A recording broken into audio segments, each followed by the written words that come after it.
The Lindner Family Tennis Center in Mason, Ohio fell silent. Not the silence of defeat. Not the silence of disappointment. The silence of admiration. Alexandra Eala had just lost.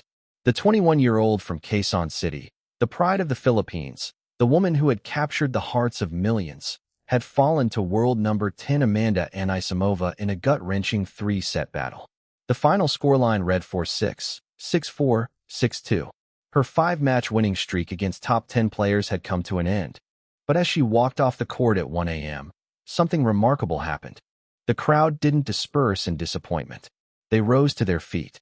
The Philippine flags didn't stop waving. They waved even harder. The chants of Laban, Alex, didn't fade.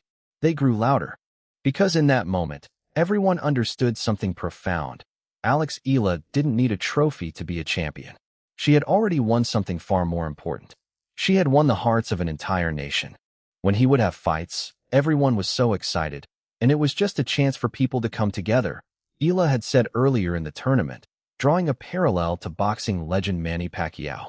I guess my journey has similar things, or can give similar things like what Pacquiao gave. She was right.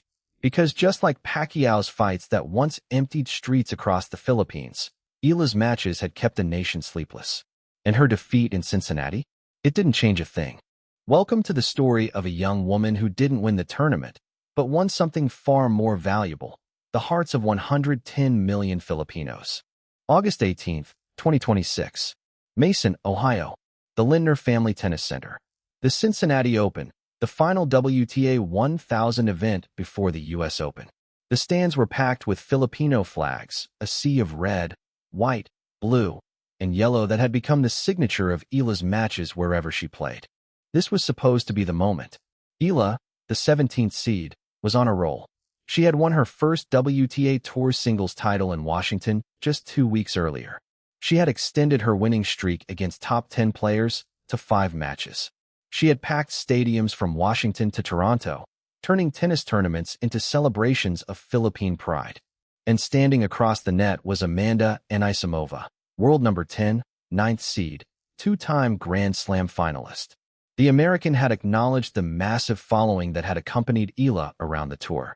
I haven't played Eala before, and she's been having such an incredible season, incredible year, Anisimova had said. Very great player with a lot of fans. I know that it's probably going to be a very packed stadium. From the very first point, it was clear this would be a war. The opening set featured a grueling 20-minute fifth game. Eala took the set 6-4. In the second, Anisimova regrouped to snatch it 6-4. The decider was a roller coaster. Eala jumped out to a quick 2-0 cushion as the clock ticked well into Tuesday morning. Just when another top 10 upset seemed within grasp, Anisimova found another gear and ripped off 6 straight games to close out the match 6-2 at 1 a.m. I know Alex is such a great player and such a fighter, Anisimova said after the match. I knew it was going to be a really tough match. The loss ended Eala's 5-match winning streak against top 10 players. But it did nothing to diminish the respect she had earned. If there was one thing that stood out about Eala's Cincinnati campaign, it wasn't the results on the court. It was the phenomenon off it. Filipino fans had repeatedly turned up in numbers wherever Eala played, waving Philippine flags and transforming neutral venues into scenes that sometimes resembled a Manila homecoming. Washington saw it. Toronto saw it. Cincinnati saw it. It was an incredible atmosphere. It was so fun. This is my first time here, so I didn't know what to expect. I'm really happy with it, Eala said after her second-round victory. There was quite a bit of support for me tonight, so I really appreciate that, because I know how loved Alex is. And for good reason, Anisimova admitted after the match.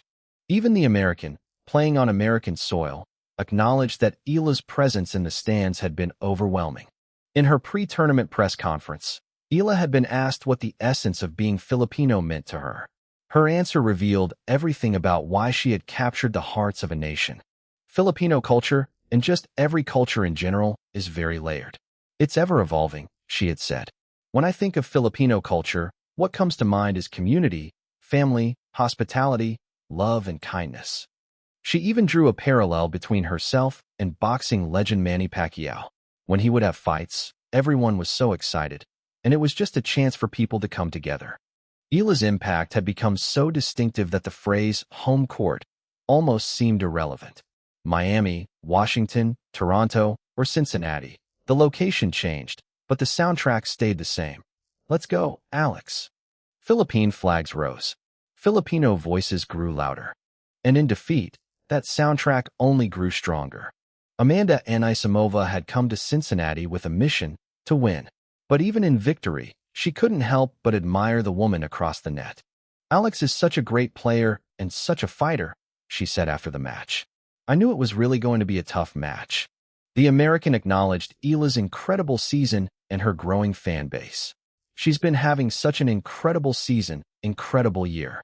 Very great player with a lot of tennis fans. Anisimova admitted that the atmosphere had been unlike anything she had experienced. I love a packed stadium and I love a good atmosphere. I'm sure it will be a great match, even though they will probably going to be rooting more for her end. But I don't mind it, and I'll try to thrive off of the energy. It was a moment of grace from one competitor to another, a recognition that Eala had become something special, an acknowledgement that the young Filipina had earned her place among the sports elite. For Eala, the respect of her opponents was just as meaningful as any victory. She had beaten 7 top 10 players before arriving in Cincinnati. She had earned their respect. And now, even in defeat, that respect was on full display. I'm really proud of this performance for being able to find a way and kind of push myself there in the middle of the match, Anisimova said. It was a really, really tough match and credit to her. She was really playing some great tennis.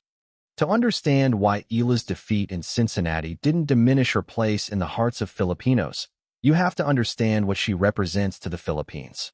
She had become a symbol, a source of pride for a nation of over 110 million people, a gathering point for the Filipino diaspora, a way for people scattered across the globe to connect with their heritage, to celebrate their identity, to feel united in a shared purpose. The Cincinnati organizers had scheduled Eala's match late at night. If they thought a late-night start time would thin out the crowd, they clearly underestimated Pinoy pride. Despite the schedule sliding deep into the evening and the 3-set battle stretching into the early hours of the next morning, Filipino supporters turned the arena into a sea of Philippine flags and booming cheers. Even with the local Filipino population in Cincinnati estimated at fewer than 2,000, fans traveled from across the region, staying glued to their seats past midnight to back their 21-year-old sensation. I think it's just the level that I play that matters, Eala had said. A couple of sentences from them is enough to see a glimpse into their stories, or, how tennis has impacted their lives, or how being Filipino and their pride has affected them personally. Pacquiao's fights had once emptied streets across the Philippines. Eala's matches had kept the nation sleepless because of the time zone she competed in. Both had followers who turned to their exploits for motivation. I think it's crazy how inspiration can affect other people to what depths, Eala said. The comparison to Pacquiao was one she accepted humbly. I think I'm still very, very far from the levels of Pacquiao, she said. He's done a lot for us athletes, I think, to pave the way. But even as she downplayed her place in the Filipino pantheon of sports heroes, the evidence was undeniable. Eala had become the WTA's big ticket over the last 2 years, drawing crowds to women's tour events whenever she competed. I guess my journey has similar things, or can give similar things like what Pacquiao gave, Eala said. I think they're beautiful journeys. They both have their own beautiful set of characteristics. In Cincinnati, the Filipino community had once again shown up in force. They had waved their flags. They had cheered her on. And when she lost, they didn't abandon her. They celebrated her. Because they knew the truth. Eala hadn't just won matches. She had won their hearts. Alexandra Eala's Cincinnati campaign came to an end in the 3rd round. But her journey was far from over. Despite the loss, Eala was still set to climb to a new career high in the WTA rankings. She was projected to enter the U.S. Open as the highest-ranked Filipino women's tennis player in the Open era. Her ranking was expected to be around number 18, making her the highest seed ever for a Filipino player at a Grand Slam. I think my main focus is to win more matches. Obviously, the priority is the level that I produce in big matches, and I think if I'm able to reach those levels at a consistent pace, then of course, the ranking will follow, Eala had said. I don't have a specific round in the U.S. Open that I say, oh, kailangan kong abutin ito. The way I approach tournaments, I match by match, round by round, she had emphasized. The U.S. Open awaited, the biggest stage in tennis, the final Grand Slam of the season, and Eala would be there, ready to fight again. She was scheduled to team up with Canada's Felix Auger-Aliassime in the mixed doubles draw. She would also take center court under the bright lights of Arthur Ashe Stadium for the stars of the Open exhibition. And the Filipino fans would be there too, in the stands of Arthur Ashe Stadium, waving their flags, chanting her name, staying up late to watch her compete. Because Alex Eala had shown them something more valuable than any trophy. She had shown them that it doesn't matter if you win or lose. What matters is how you fight, how you represent your country, how you inspire others. It's an amazing experience, Eala said of the Filipino support. It's nice to see that the Filipino community is really showing up and enjoying tennis. Hopefully, it will help grow the sport as well and, in the end, give them something new and joyful experience. I would describe it as community, she said of the Filipino fans. I think we, as Filipinos, we are a community that uplifts each other. We are a community that is proud when someone else does well. And so, we can take inspiration from other Filipinos because we have a shared love for our nation. We have a shared love for our culture. And I think that's very beautiful. Even opponent Anisimova had been moved by the display of Filipino pride. I know how loved Alex is. And for good reason, she had said. From the cracked courts of Quezon City, where tennis was a luxury, to the center courts of Cincinnati, where she had packed stadiums with passionate supporters, Alexandra Eala had proven that champions are not defined by their victories. They are defined by the hearts they touch.